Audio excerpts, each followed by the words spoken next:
और अगर व्रत आ गए इनके तो फिर गर्भ में धारण नहीं करना पड़ेगा, गर्भ धारण नहीं करना पड़ेगा, गर्भ में जाना नहीं पड़ेगा। क्यों नहीं जाना पड़ेगा? क्योंकि जो व्रती होगा वो देव गति में जाएगा, और देव गति में अंतर मुहूर्त में ही जन्म हो जाता है। 48 मिनट में जन्म होकर के खड़े हो जाते हैं, उन्हें गर्भ में रहना नहीं पड़ता।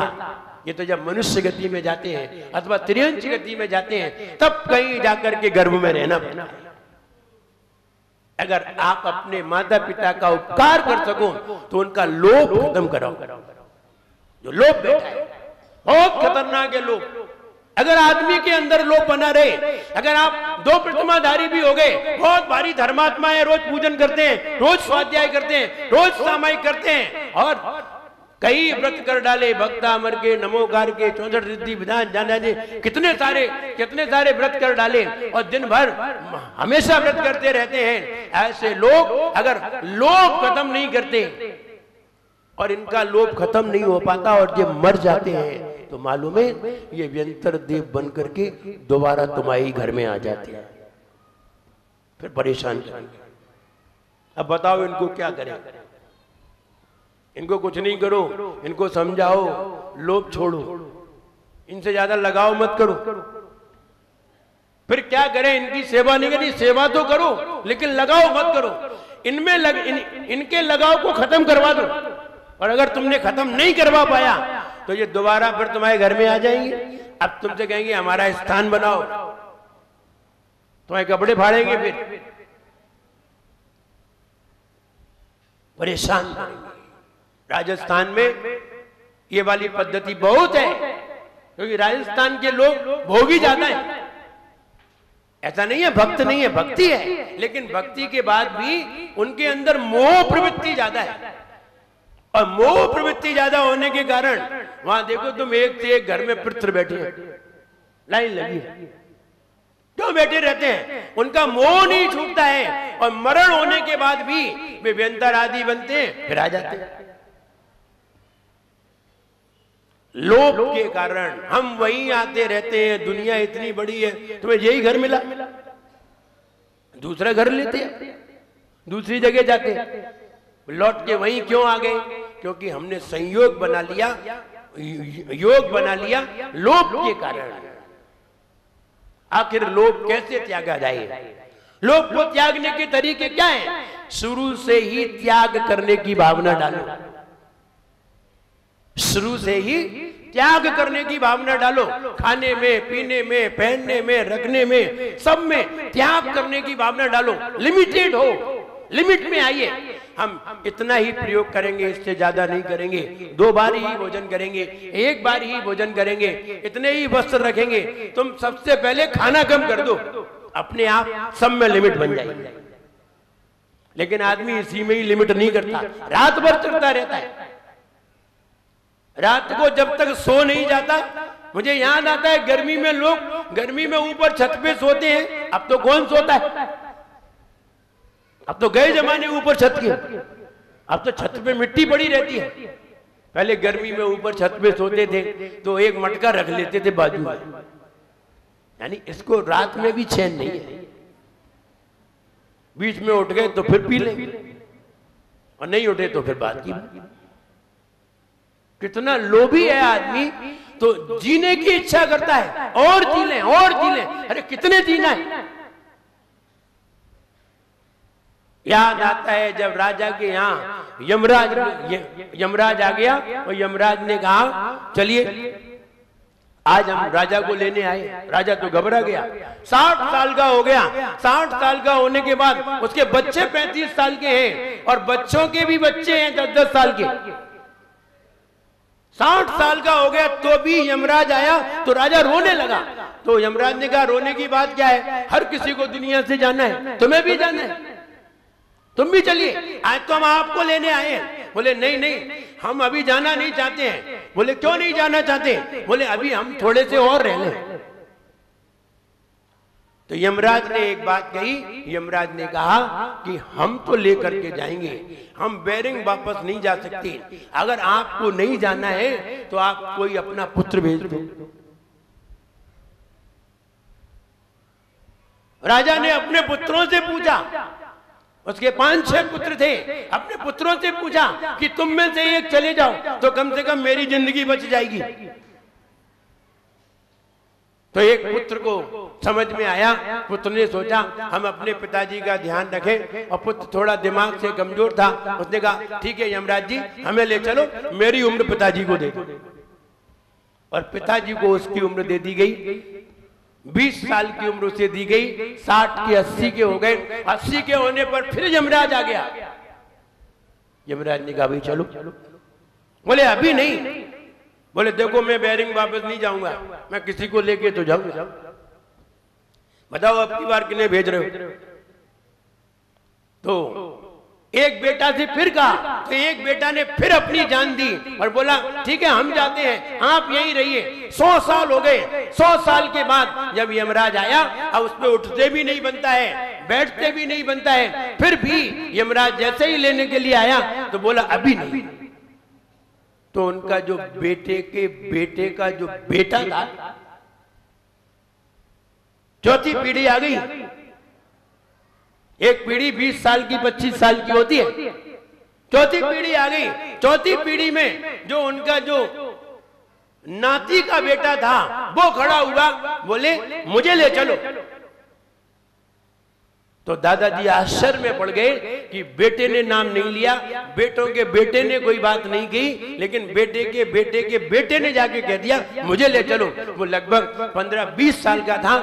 उससे जब राजा ने ये पूछा तू ये बता तू जाने को क्यों तैयार है, बोले जब तुम्हें 100 वर्ष रह करके तुम्हें जिंदगी से मन नहीं भर रहा है तो मेरा मन कैसे भर सकता है, इसलिए मैं जाने को तैयार हूं, आप यही रहो। तुम चलने लायक नहीं हो तब भी तुम जीने की इच्छा रखते हो। अरे हम जीने की इच्छा रखें तो बात जमती है। एक 25 साल का व्यक्ति ये कहे, 30 साल का व्यक्ति ये कहे मुझे आंख का ऑपरेशन कराना है, बात जमती है। मुझे घुटने का ऑपरेशन कराना है, बात जमती है। लेकिन 70 साल का व्यक्ति कहे कि मेरा घुटने का ऑपरेशन करा दो, कुछ नहीं होना है, क्योंकि अब तुम्हारे घुटने कोई काम के ही नहीं है। प्लास्टिक की कटोरी लगाने से होने ही क्या, कुछ भी नहीं होना है। चाहे घुटने का ऑपरेशन कराओ, चाहे हार्ट का ऑपरेशन कराओ, चाहे आंख का ऑपरेशन कराओ, चाहे कान का ऑपरेशन कराओ, कुछ नहीं होना है। लेकिन लोग जीने नहीं देता। लोग बार बार कहता है कि हमें ये कराओ, हमें ऐसा करा दो, हमें ऐसा करा दो। मुझे याद आता है एक बांसवाड़ा में एक बुजुर्ग व्यक्ति थे, उनकी आंखों की रोशनी चली गई। पहले आंखों की रोशनी थी, हुआ ये उनकी बेटी थी, वो डॉक्टर थी, उसने ऑपरेशन करा के किसी दूसरे से आंखों को लेकर के उन्हें लगवाया। उनकी आंखों में रोशनी आई, लेकिन 2-3 साल चली, 2-3 साल बाद फिर चली। अब वो फिर बेटी से बोले बेटा मेरी आंख में फिर एक बार ऑपरेशन कराओ। बेटी को मालूम है कि इनका ऑपरेशन अब नहीं होगा। तो बेटी ने कहा पिताजी अब ऑपरेशन होगा नहीं। तो पिताजी ये सोचने लगे बेटी हमारा ऑपरेशन कराना नहीं चाहती। सही बात ये है कि तुम्हारी उम्र 70 साल की हो गई, अब तुम्हारी आंखों का ऑपरेशन, और जिनकी 70 साल की उम्र हो गई है, जिनकी अगर आंखें खुली हैं तो उन्हें अपनी आंखें बंद कर लेना चाहिए। क्यों कर लेना चाहिए? बंद करके अब भगवान का स्मरण करो। अब दुनिया देखने की तुम्हें जरूरत नहीं है, देख ली तुमने, लेकिन फिर भी लोभ लगा है। लोभ इतना लगा है, वो एक चश्मा के ऊपर दूसरा चश्मा, और फिर कहेंगे हमें दिखाई देना चाहिए। ये लोभ, इसे ही लोभ कहते हैं। लोग लोभ की परिभाषा पूछते हैं क्या है? जीने का लोभ, मरने का लोभ, जल्दी मर जाए। अरे दुख आए, जरा सी पीड़ा आई, मरने की सोचने लगे। अब तुम ये बताओ पीड़ा में मर जाओगे तो क्या तुम वहां जाके सुखी हो जाओगे?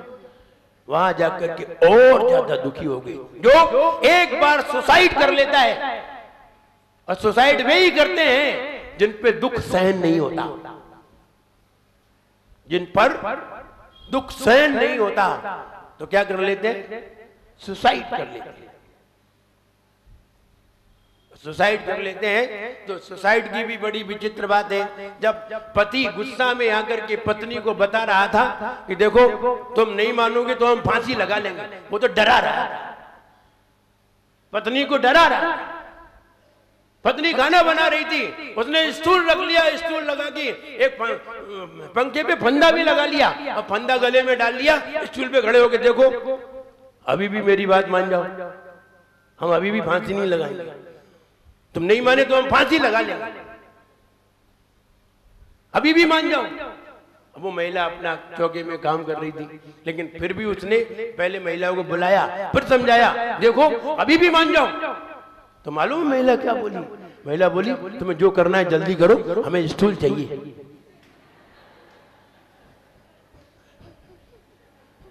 हमें स्टूल, हम स्टूल लेने आए हैं, तुम्हें देखने नहीं आए। तुम्हें जो करना है वो, जीने की इच्छा, मरने की वांछा। व्यक्ति मर रहा था, चाकू गरम कर रहा था,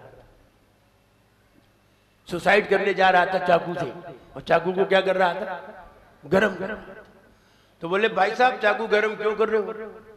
बोले मैं सुसाइड करना चाहता हूं। बोले फिर गरम क्यों कर रहे हो? बोले वो इन्फेक्शन होने का डर होता है,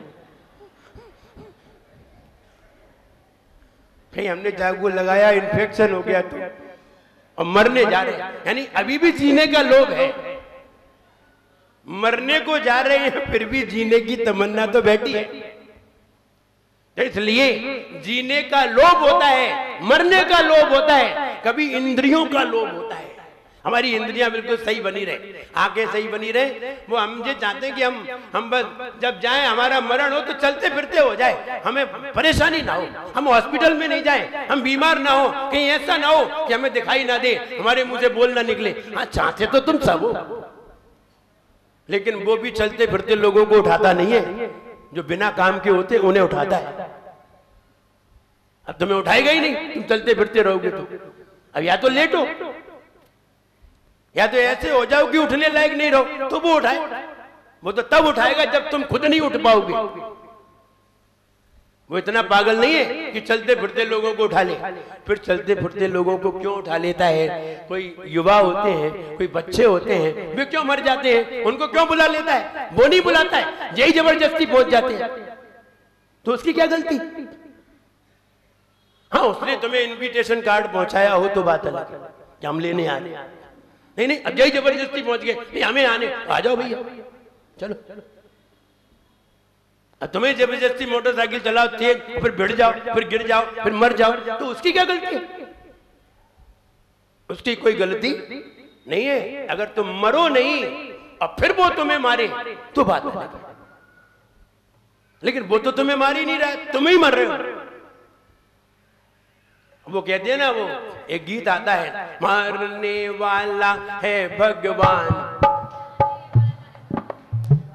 तो भगवान दो है ना, भगवान कितने? दो, एक मारने वाला और एक, पहले मारने वाला आएगा, फिर जब तुम पिट जाओगे तो तुम्हारे हाथ पांव टूट जाएंगे, फिर बचाने वाला। और फिर बताओ जी मारने वाला अच्छा है कि बचाने वाला? तुम्हें मारने वाला भगवान बहुत खराब है। और कहते हैं भगवान एक है और भगवान दो काम कर रहे हैं। और फिर कहते हैं कि मारने वाले से बचाने वाला बड़ा होता है, ये मतलब भगवान छोटा भी होता है। भगवान एक बड़ा है और एक छोटा है, तो भगवान दो है। लेकिन आदमी को जो मन में आए सो कह देता है, फिर उसे खुद नहीं मालूम कि हम क्या कह रहे हैं, हम गलत कह रहे हैं कि सही कह रहे हैं। समझिए लोभ इंद्रिय का। नंबर दो, भोगों का लोभ। काय का लोभ? भोगों का। अब बूढ़े हो गए, दांत खत्म हो गए, दांत भी गए, फिर भी बादाम खाने का मन है तो पीस के खाएंगे। अब दांत से तो तुमने निकाल दिए, अब आंत से निकल जाएंगे कि नहीं? आंत में जाकर के भी बादाम फंस जाएंगे। हाँ उसकी चिंता नहीं है, फिर बीमार हो जाएंगे। अब दवाई खाएंगे, हाजमोला खाएंगे। अब तुमने दांत से तो पीस के निकाल लिए क्योंकि दांत खत्म हो गए, तो तुमने उसमें सिल पे पीस के और दांत से तो निकाल दिए, अब हाथ से कैसे निकालोगे? लेकिन आदमी को क्या कहे, ये लोभ बहुत परेशान करता है, बुढ़ापे में भी नहीं छोड़ता, बुढ़ापे में भी नहीं छोड़ता है। एक महाराज थे, पेट में आंत नहीं, मुंह में दांत नहीं, पेट में आंत नहीं और मुंह में दांत नहीं, और श्रावक से जाके कहते थे वो बादाम, तो हमने वो तो पीस ले आएगा, फिर तुझे तो बताओ तुम बाद में क्या करोगे? फिर बाद में कमंडल लिए वहां खड़े रहते। अब आगे समझ में, अरे नहीं खाओ ऐसी चीज, लेकिन लोभ नहीं मानता, लोभ जबरदस्ती खाने के लिए मजबूर कर दे। बोले ताकत आती है, उससे ताकत आती है। अब तुम्हारी ताकत के दिन गए, 60 साल के बाद एक बूंद खून नहीं बनता, 60 साल के बाद। अब चाहे तुम बादाम खाओ, चाहे कुछ खाओ, कुछ भी होने वाला नहीं है, लेकिन आदमी को लोभ खाया जाता है। उसे यही दिमाग में लगा है कि नहीं बादाम खाएंगे तभी ताकत आएगी, वो बादाम खा के ही उन्हें ताकत आती है। एक दिन हमने कहा कि पैदल चलो, एक छुल्लक महाराज से कहा पैदल चलो, बोले पैदल नहीं चल पाते, पांव में दर्द होता है। हमने कहा तुम बादाम खा लिया करो, एक दिन बादाम खा ले तो पैदल चले 4 किलोमीटर चल गए, जैसे उन्हें बादाम से ताकत आई हो। ताकत तो अपने मन की है, मन के संकल्प से ताकत आती है, ना कि बादाम खाने से। लेकिन आदमी को वही पता है कि बादाम खा लिए तो ताकत आ गई। तो कहने का मतलब ये लोभ है, जीवन का लोभ, मरने का लोभ। कभी कभी जल्दी मरने की इच्छा होने लगती है, कोई सुसाइड कर लेते हैं, ये भी एक लोभ है, क्योंकि दुख सहन नहीं हो रही, सहन करना चाहिए, सहन करना चाहिए, सहन करने की ताकत पैदा करना चाहिए। और यही सहन नहीं होंगे तो कितने कितने दुख आते हैं जीवन में, फिर भी आदमी सहन कर जाता है। एक महिला के दुख देखिए, जब वो गर्भ धारण करती है और जब वो 5-6 महीने से ऊपर चढ़ते हैं, तब समझिए कितना मुश्किल होता है चलना।